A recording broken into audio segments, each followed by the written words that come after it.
Hey guys, and don't forget to subscribe to my YouTube channel. I want to thank you for the continuous support, suggestions, and phone calls. On my continuous journey around the island, seeking to pull the small ruminant sector together, I've seen a large disparity between large farmers and small farmers. However, today's meeting is a wonderful one with a RADA Extension Officer, Mr. Morrison Anderson, who is showing us how that he can utilize his small space at home to develop his livestock enterprise. Yes, good afternoon, peeps. My name is Morris Anderson, and welcome to Andy's Farm.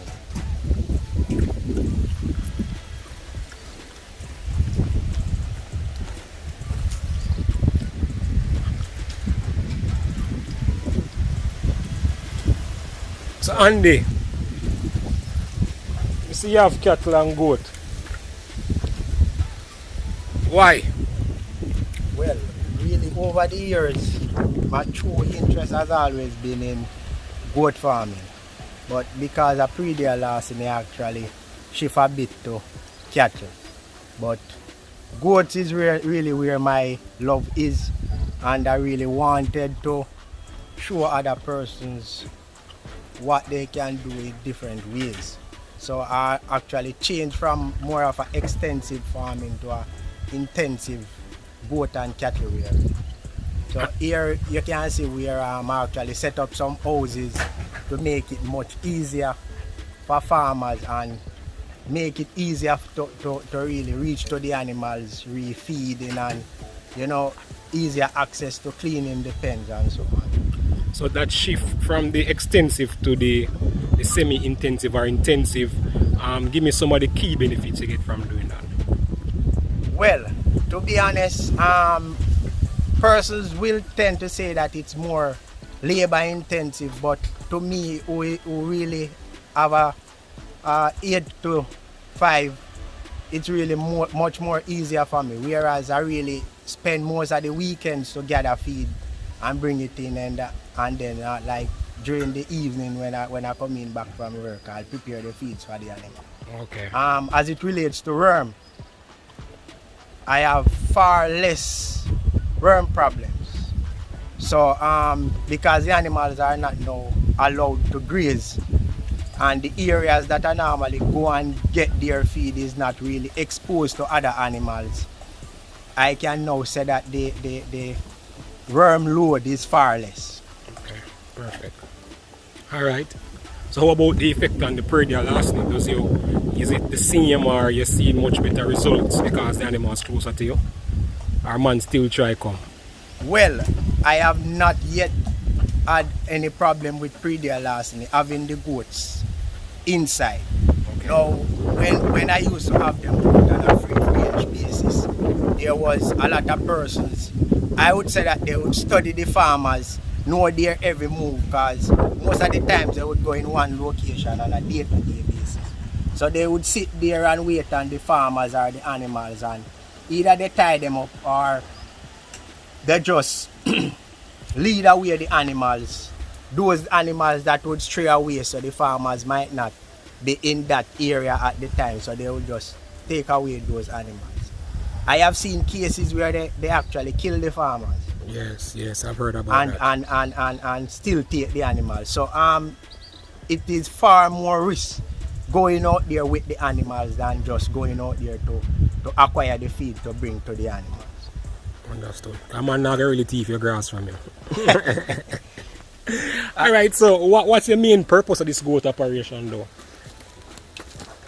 Is it meat, breeding stock? Because you have a nice boar animal right here. Well, it is really for breeding purpose, but there's also a high demand for what we call curry goat. Yes. So we try to meet both markets, but working along with the farmers, I have seen where they require service animals and the cost for these animals is very high. So I try to facilitate them by putting in what I would say so much of a better stock, and then try to sell them at a cheaper rate. Perfect. That's good. That's a good idea. That's great. So what kind of price range you kind of going for? Since not compared to the top prices, you want to give us a ballpark figure? Well, once the animal is weaned, and we are now talking about mainly bucks, we are looking at about 40 to 60,000 per animal. Okay. And where I would say selecting a good buck is very important. No doubt. Because it shows that at least 60% of the progeny from the buck actually comes out in the offspring. So my main aim really is to try and assist farmers the best way possible to actually upgrade their stock. Deer stock. Well done, well done. So you want to give us a small tour of operation, we could see how you build these houses, what kind of genetics you have. And let's do a guide. Well, really and truly, I really try to be as it relates to house, the cost of building a house. Yes. So it is available materials that will come in pretty handy but cheap. So if you really observe, you will see that the materials that we have here is really Pauline. Pauline, what is Pauline? We normally acquire Pauline when Pauline is really the wood that you would see they use it within the train line. Okay. So once they are changing out these materials, they normally take them out and put them aside. So we would normally go in and take them out. Makes sense. So those would be the upright for the house. Oh, say. As it relates to the slatted floors, a lot of persons will just put in the pallets just like that. Yes. What I do, I try to pull them up and remove all the nails, so that I would say you make better use of the lumber. But when you put in the pallet as it is, you would now have too much spaces between the boards that can cause damages to the animals' feet some of the time. And those boards that is underneath will not be utilized properly. Yes, and sometimes feces will actually stop there instead of falling on the ground, and you know that will help to build and grow more these parasites. Yes. I like that. So we could see what the Pauline look like. I know a lot of people probably never see Pauline, as in the upright post. Alright.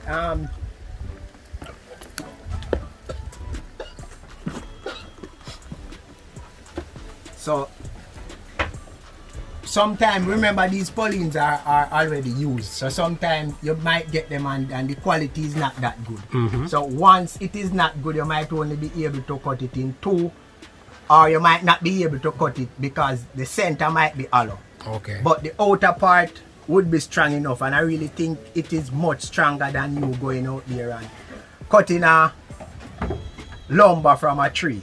Yes. These Paulines are already treated.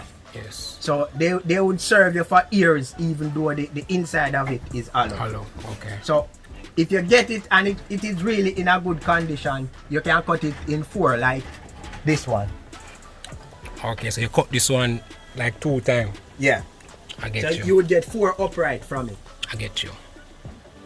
Nice. So as it relates to the slatted floor, as I mentioned, these are Pauline pallets that I actually pull up and put them in individually instead of just putting down the actual pallet. the actual pallet on the ground. Okay, so you create good space in between them now. I like that.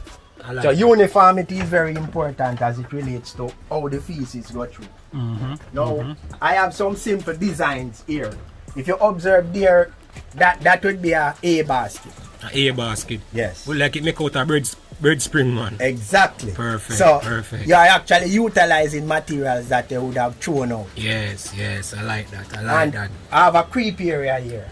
So it would facilitate the young ones to come in and get the creep feed instead of the mothers now pushing them away and eating away that feed. Oh yes. So if you observe this material here, what this really looks like to you? You know that like the thing that go around the metal drum them. Exactly. And the plastic drum them. So this is a case where one of the plastic drum was damaged. So having this around it wouldn't make much sense anymore. So actually pull it out and open it, and as you can see, it's very sturdy. Yes. So you give them the support. And if you want, you can put something and block out the rain if anything. Yeah, man. Pretty cool. So, And I see a water. What kind of water is that? What you make out of? Well, as I say, I like to recycle things, so that is really one of those 5-gallon jugs. And you just cut it out. And I just cut it out and... Nice. Nice. Simple but effective. So the importance of having raised floor and it being slatted, it accommodates more or longer time period for you to actually clean your house. If you notice, this pen has not been cleaned for about 2 months, and inside where the goats are is fairly clean, so all the waste material would fall underneath. So this now allow the animals to not be exposed to too much worms. What would say, you know, you want to keep the area as clean as possible. So good sanitation is very important, and this is one of the simpler ways to maintain good sanitation, whereas you don't have the animals coming back in contact with much feces. Yes, yes. If you observe here, this area now has been cleaned about 4 months now. So I didn't get the opportunity when I was cleaning the other under the other pens. But if you observe inside where the goats are though, it's still pretty clean. Yes, yes. And they are still not exposed to much feces. So slatted floor again is very important once you're talking about doing intensive goat farming. I agree. Well, it is very good to practice weaning, and you would want to separate your weaners, especially your bucks, to prevent inbreeding. So over this section is where I normally put my weaner bucks. But here again, because I pre-there last year, I tried to reinforce this side to kind of give the thieves much more time to get in. Because I really know if they really plan to come, they would bring all the different materials to cut even metal. So it's just to reduce the time that they would take. Oh, so you reinforce it with metal. Yes, and those metals now, these metals are recycled materials from like the sand. Oh, yeah, so these are the sieve. Yes, so, Papa. So I have friends in all different areas. So once they use the sieve and it's damaged, sometime I go there and make use of it. Makes sense, makes sense. So you create like a little prison for them, but a prison for lock them out from the thief them. I like it.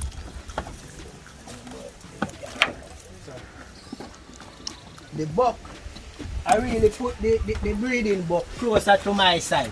Yes. So I can actually open the window and look if he's there or he's not. Ah, I like that. So you put him in close proximity to your side. Exactly. Watch him. Because most of the times they tend to want bucks more than the females. Yeah, man. Jamaican love make mannish water. We want the male, we don't want a female and we mannish water. It's a thing. See? Plastic drum waterer, diamond wire, hay feeder, and a nice service buck. So you get this buck from? Alright, as I say, again, I'm a farmer who is, I really do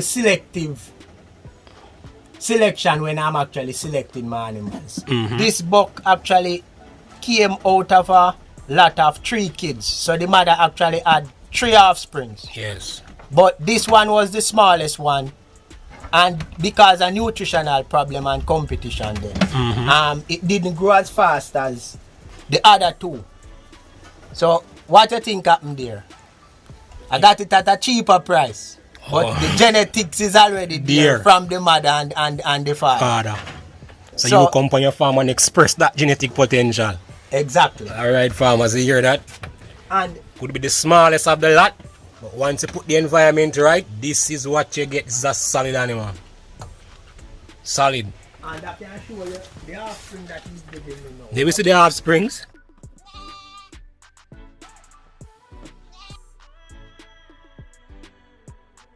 The offspring from the La Mancha? Yes. Oh, so you can show him now and the offsprings of the native? Well, I really want to get the La Mancha. Okay. I see. As a farmer though, you know you will come up with a lot of challenges. I have had one case whereas this animal here had gangulous mastitis. Oh. Upon talking to a number of vets, they would have told me that it's a great chance that I would lose the animal. But through persistence and knowing how the other actually orientates, it would have been in two halves. So one half, the milk was fairly good, and the other half, it was severe. So I actually amputated one half. Wow. So that would have been a risk that I was willing to take. So it's on his second latter kid now. I sold a buck from him for $60,000 from her. And that's another half thing there. So she have one teeth right now working with. Yes. And still milking. If you want me to hold the animal, I can actually show you how it is. Okay. Yeah man, we see one teeth. Wow. What's a Nubian type, so she give you milk same way? Exactly. Nice. His offspring don't look tree back. No man, the offspring look good.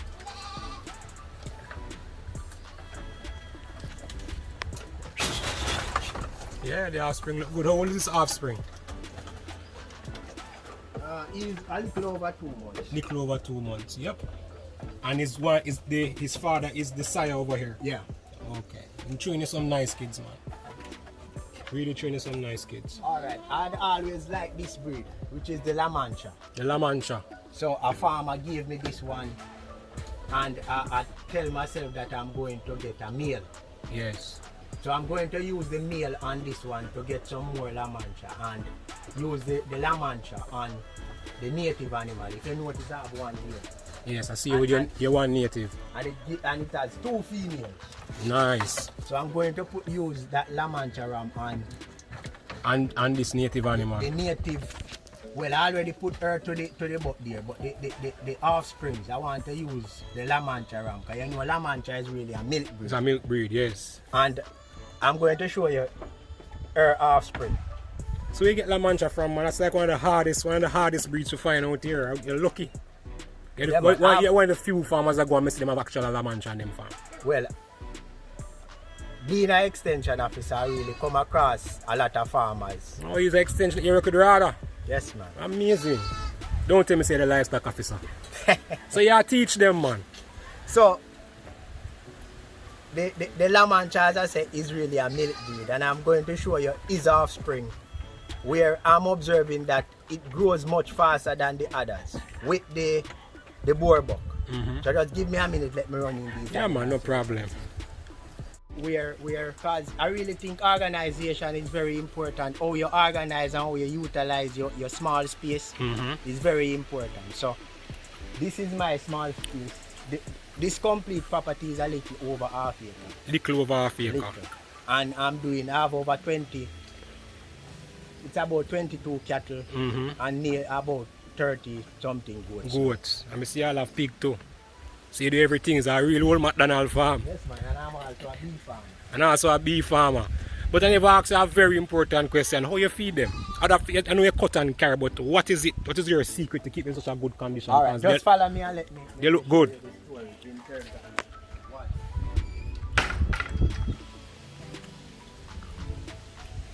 Okay. So you have a shafted machine. Yes, boss. Yes, but what I normally do,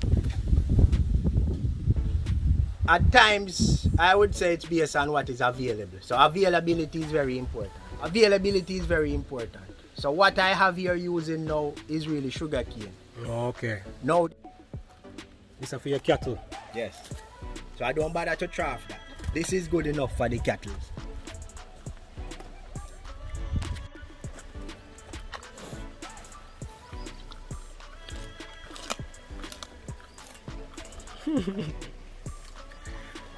Come, Daddy, come. Come.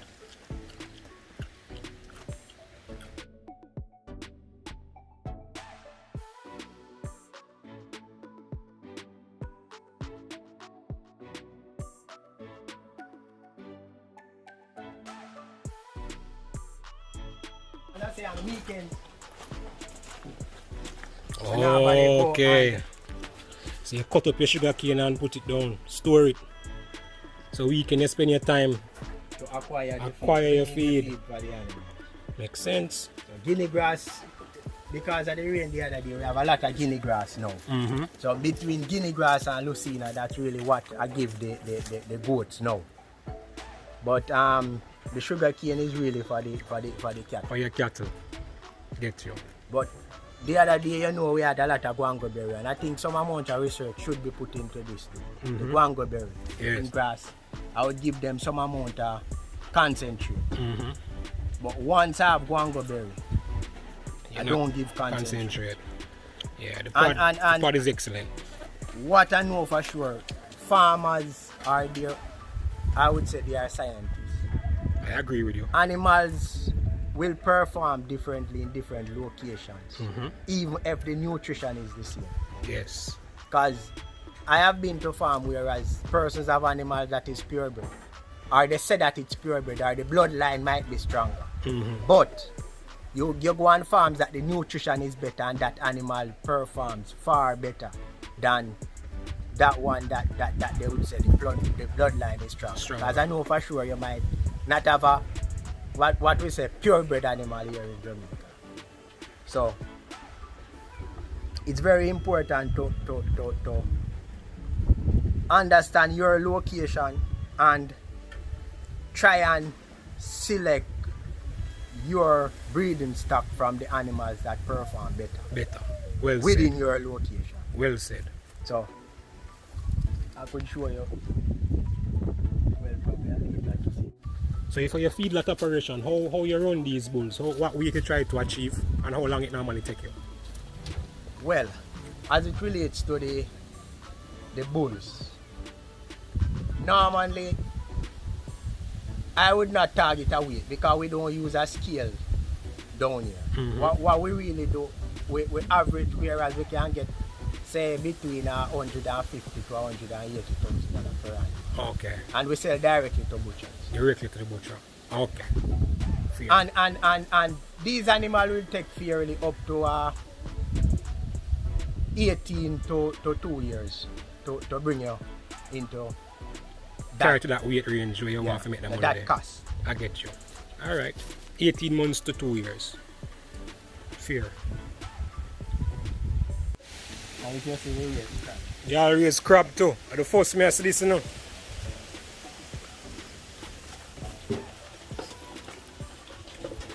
Nice.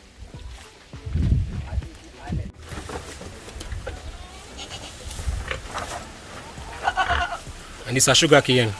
Yeah, top. Sugar cane top.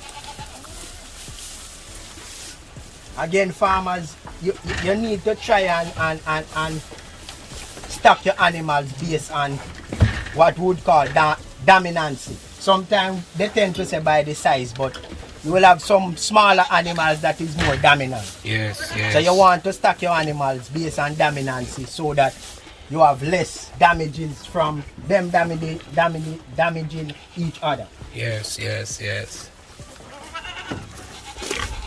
So you watch them and say who and who can agree. Yes, and if you notice this animal, she's a very aggressive one, so I tie her to her side. She can't really beat up the younger lot. This offspring here, she was born blind. Blind? And I didn't give up on her. So eventually, what happened, her eyes actually took fly. So one of it is actually blind now. Because they actually go and I noticed that she were glimpsing. So I continued to feed her and she actually overcome that blindness. But that eyes that actually had the maggot inside it. You lose it? Yeah. So I'm actually trying to do some sheep. Yes, sheep them. I'm not really a lover of sheep, but can put on the weight, man. I actually get them to utilize what the goats don't want. Don't want, yes, yeah man. Really clean up. Sugar cane top.